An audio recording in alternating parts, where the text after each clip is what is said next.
Bonjour à toutes et tous, bienvenue dans ce nouvel épisode de Sans compromis où nous parlons de transformation personnelle, d'entrepreneuriat et de rapport à l'argent. Aujourd'hui, nous allons aborder un sujet essentiel pour tout entrepreneur, le rapport à l'argent. Alors avant de commencer, je vais vous poser une question. Réfléchissez un instant. Comment vous sentez-vous à propos de l'argent ? Prenez un instant vraiment pour vous connecter à cette question. Est-ce que l'argent est une source de stress dans votre vie ? Ou est-ce que vous vous sentez plutôt en paix et en abondance quand vous y pensez ? Vous savez, pour beaucoup de gens, et en particulier pour les entrepreneurs que j'accompagne, l'argent est un sujet délicat. Il soulève des inquiétudes, des peurs et parfois même un sentiment de culpabilité. Et souvent, derrière ces émotions, il y a des croyances limitantes très profondément ancrées. Dans cet épisode, nous allons explorer ensemble 3 grands thèmes pour vous aider à transformer votre rapport à l'argent. Premièrement, nous allons parler des croyances limitantes que vous pouvez avoir autour de l'argent et comment elles freinent votre succès. Ensuite, nous allons voir comment réconcilier votre puissance personnelle avec votre rapport à l'argent pour que vous puissiez prendre des décisions financières alignées avec vos aspirations. Et enfin, nous terminerons avec des stratégies concrètes pour vous permettre de transformer cette relation et atteindre vos objectifs financiers avec plus de confiance et de sérénité. Donc installez-vous confortablement, respirez profondément, prenez un cahier, prenez de quoi noter et c'est parti. Je vais commencer par vous poser une autre question. Quelles sont les premières phrases qui vous viennent à l'esprit quand vous pensez à l'argent ? Prenez une seconde pour y réfléchir. Peut-être que vous avez grandi en entendant des phrases comme « l'argent ne pousse pas dans les arbres » ou alors « il faut travailler très dur pour mériter de l'argent » ou encore « les riches sont égoïstes ». Ces phrases que vous avez entendues quand vous étiez enfant ou adolescent créent des croyances inconscientes qui influencent aujourd'hui encore votre manière d'agir par rapport à l'argent. Si vous croyez même inconsciemment que l'argent est mauvais ou que ce n'est pas pour vous, il devient difficile d'en attirer ou d'en conserver. Prenons un exemple concret. Imaginez que vous ayez cette croyance profondément enracinée que l'argent est sale ou qu'il y a quelque chose de mal à en vouloir beaucoup. Comment est-ce que cette croyance va influencer vos actions au quotidien ? Eh bien, peut-être que vous allez inconsciemment refuser des opportunités qui pourraient vous apporter plus d'argent. Ou peut-être que vous allez sous-évaluer vos services parce que vous ne voulez pas paraître trop gourmand. Vous pourriez même ressentir de la culpabilité chaque fois que vous gagnez de l'argent. Vous voyez où je veux en venir ? Maintenant, je vous propose un exercice très simple. Ça va être d'identifier vos croyances limitantes. Si vous avez un papier et un stylo à portée de main ou même votre téléphone, je vais vous demander de noter 3 phrases qui vous viennent à l'esprit quand vous pensez à l'argent. Ces phrases peuvent être des souvenirs d'enfance, des choses que vous vous dites à vous-même aujourd'hui ou des idées que vous avez entendues dans la société. Donc je vous invite à faire pause sur l'épisode ou à l'enregistrer si vous voulez faire l'exercice un petit peu plus tard et y revenir. Ça y est, maintenant posez-vous la question suivante. Est-ce que ces croyances me servent ou me freinent dans ma vie et mon entreprise ? Si vous avez noté quelque chose comme « il faut travailler dur pour mériter de l'argent », est-ce que cette croyance vous aide réellement à avancer ? Est-ce qu'elle vous pousse à vous épuiser, à toujours en faire plus, même si c'est pas nécessaire ? La première étape pour transformer votre rapport à l'argent, c'est de prendre conscience de ces croyances et de leur impact sur vos actions. Si vous souhaitez aller plus loin sur la question, j'ai créé un e-learning, un module exprès sur ce sujet-là. Je vous mets le lien en bio si ça vous intéresse. Je vous invite vraiment à faire ces exercices. Ça a un impact plus fort qu'on ne le croit. Maintenant qu'on a dit tout ça, j'aimerais qu'on se penche sur une notion clé. Votre puissance personnelle. C'est un concept qui est au centre de mon accompagnement grandiose, c'est pas pour rien, car il est depuis longtemps au centre de mes réflexions, de mon parcours personnel, de mes expériences, et j'estime que c'est un pilier central souvent négligé. Donc qu'est-ce que j'entends par puissance personnelle ? C'est votre capacité à croire en vous, à vous affirmer et à agir en accord avec vos valeurs, même lorsque cela est inconfortable ou difficile. C'est la force qui vous pousse à prendre des décisions alignées avec qui vous êtes vraiment, sans vous laisser influencer par la peur ou les croyances limitantes. En d'autres termes, c'est votre pouvoir d'être et c'est votre pouvoir d'action. Mais ce que je remarque souvent chez les entrepreneurs que j'accompagne, c'est qu'elles se sentent puissantes dans certains aspects de leur vie, donc elles sont capables de gérer leur business, de prendre soin de leur famille, de porter plusieurs casquettes, mais alors quand il s'agit d'argent, là, la situation change. Soudainement, ces femmes fortes et compétentes se sentent petites, fragiles et parfois même impuissantes face à l'argent. Elles hésitent à faire des choix financiers audacieux, à augmenter leurs tarifs ou simplement à demander la juste valeur de leurs services. Vous voyez ce que je veux dire? Pourquoi ça se produit? Pourquoi, alors que quand vous êtes une femme compétente et ambitieuse, vous vous sentez moins puissante face à l'argent? Eh bien cela vient souvent de cette dissonance interne entre ce que vous méritez et ce que vous croyez mériter. Si vous avez grandi avec l'idée que l'argent est réservé à une certaine élite ou que vous devez toujours vous contenter de ce que vous avez, il est difficile de vous autoriser à en recevoir davantage. C'est là que votre puissance personnelle entre en jeu. Reprendre votre pouvoir face à l'argent, c'est d'abord comprendre que vous avez le droit de réussir financièrement. Vous n'avez pas besoin de vous excuser pour vouloir plus. Vous n'avez pas besoin de minimiser vos ambitions pour être accepté ou aimé. L'argent n'est ni bon ni mauvais.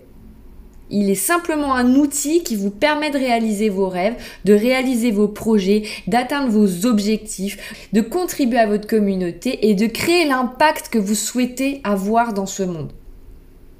Pensez-y, quel serait l'impact si vous commenciez à vous comporter comme une personne pleinement en possession de sa puissance personnelle face à l'argent? Qu'est-ce que vous pourriez accomplir si vous vous donniez la permission de demander, de recevoir et de dépenser de l'argent sans culpabilité, de l'investir? Pour moi, cela revient à une chose, l'alignement, et j'en ai déjà parlé dans d'autres épisodes de ce podcast. Quand vous êtes dans votre puissance, vous êtes aligné. Vous faites des choix en fonction de ce qui est juste pour vous et non de ce que la société, vos proches ou vos croyances limitantes vous disent de faire. Cet alignement vous permet de prendre des décisions financières cohérentes avec vos aspirations profondes sans hésitation.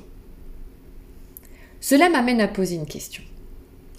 Est-ce que vos actions financières actuelles sont vraiment alignées avec la vision que vous avez pour votre vie et pour votre entreprise? Est-ce que vous osez demander ce que vous méritez vraiment? Est-ce que vous acceptez moins par peur de déranger, d'être jugé ou de ne pas être à la hauteur? Si la réponse est non, c'est là que vous pouvez commencer à travailler. Reprendre votre puissance personnelle, c'est non seulement reconnaître que vous méritez d'être payé à votre juste valeur, mais aussi que vous avez le droit d'attirer l'abondance. Ce processus de réconciliation entre vous et l'argent commence par une prise de conscience de votre propre valeur. Donc maintenant, j'aimerais que vous preniez un temps pour vous, pour faire un petit exercice. J'aimerais que vous fermiez les yeux. Donc évidemment, si vous êtes en voiture, vous reprendrez cette partie-là plus tard. Appuyez juste sur le bouton pour enregistrer l'épisode sans provoquer d'accident, s'il vous plaît. Donc vous fermez les yeux. J'aimerais que vous visualisiez, vous, dans 5 ans, vous qui incarnez pleinement cette puissance personnelle. Une version de vous qui n'a plus peur de l'argent, qui voit l'abondance comme un reflet naturel de son travail, de ses talents, et de ses efforts. Cette version de vous ne doute pas de sa valeur. Elle attire des clients, des contrats et des opportunités à la hauteur de cette valeur. Et c'est cette version de vous que nous allons maintenant invoquer ensemble. Et pour cela, je vous invite à répéter après moi ces affirmations simples mais puissantes. Je mérite d'être payé à ma juste valeur. Je mérite d'attirer l'abondance dans ma vie. Je suis en paix avec l'argent et l'argent vient à moi facilement. Répétez cette affirmation chaque jour, plusieurs fois par jour si nécessaire. Chaque fois vous vous sentez douteux ou douteuse ou hésitante face à une décision financière, rappelez-vous de ces affirmations. Vous commencez à vous aligner avec cette version de vous-même qui est pleinement puissante et sereine face à l'abondance financière. Cette nouvelle version de vous, ancrée dans sa puissance personnelle, est maintenant prête à transformer son rapport à l'argent. Mais pour que ce changement soit durable, nous allons explorer ensemble des stratégies concrètes qui vous permettront de matérialiser cette nouvelle relation avec l'argent dans votre quotidien. Donc passons maintenant à l'action. Comment pouvez-vous transformer concrètement votre rapport à l'argent ? Voici 3 stratégies simples mais puissantes que vous pouvez commencer à appliquer dès aujourd'hui. Ce sont des stratégies que j'utilise ou que j'ai utilisées moi-même et que je transmets systématiquement en coaching ou en formation. Première stratégie, établir de nouvelles croyances financières. Maintenant que vous avez identifié vos croyances limitantes, il est temps de les remplacer par des croyances libératrices.